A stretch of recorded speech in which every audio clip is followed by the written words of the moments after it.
Major अजीज भट्टी शहीद की सच्ची कहानी। 1965 की जंग। सितंबर 1965 में भारत ने पाकिस्तान पर अचानक हमला कर दिया।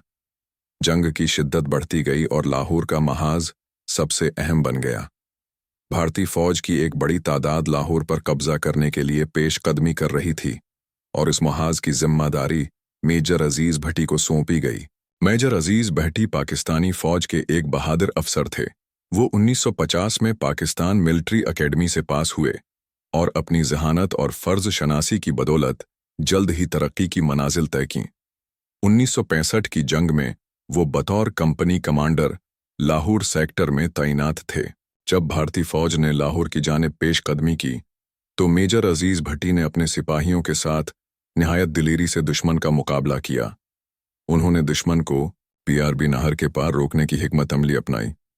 6 सितंबर से 11 सितंबर तक मुसलसल लड़ाई जारी रही, लेकिन मेजर अजीज भट्टी ने न सिर्फ भारतीय फौज को आगे बढ़ने से रोका बल्कि उन्हें भारी नुकसान भी पहुंचाया। मेजर अजीज भट्टी मुसलसल 5 दिन तक मोर्चों में मौजूद रहे, न आराम किया। उनके सिपाही थक चुके थे, मगर उनकी क़यादत और हौसला अफजाई से सब डटे रहे।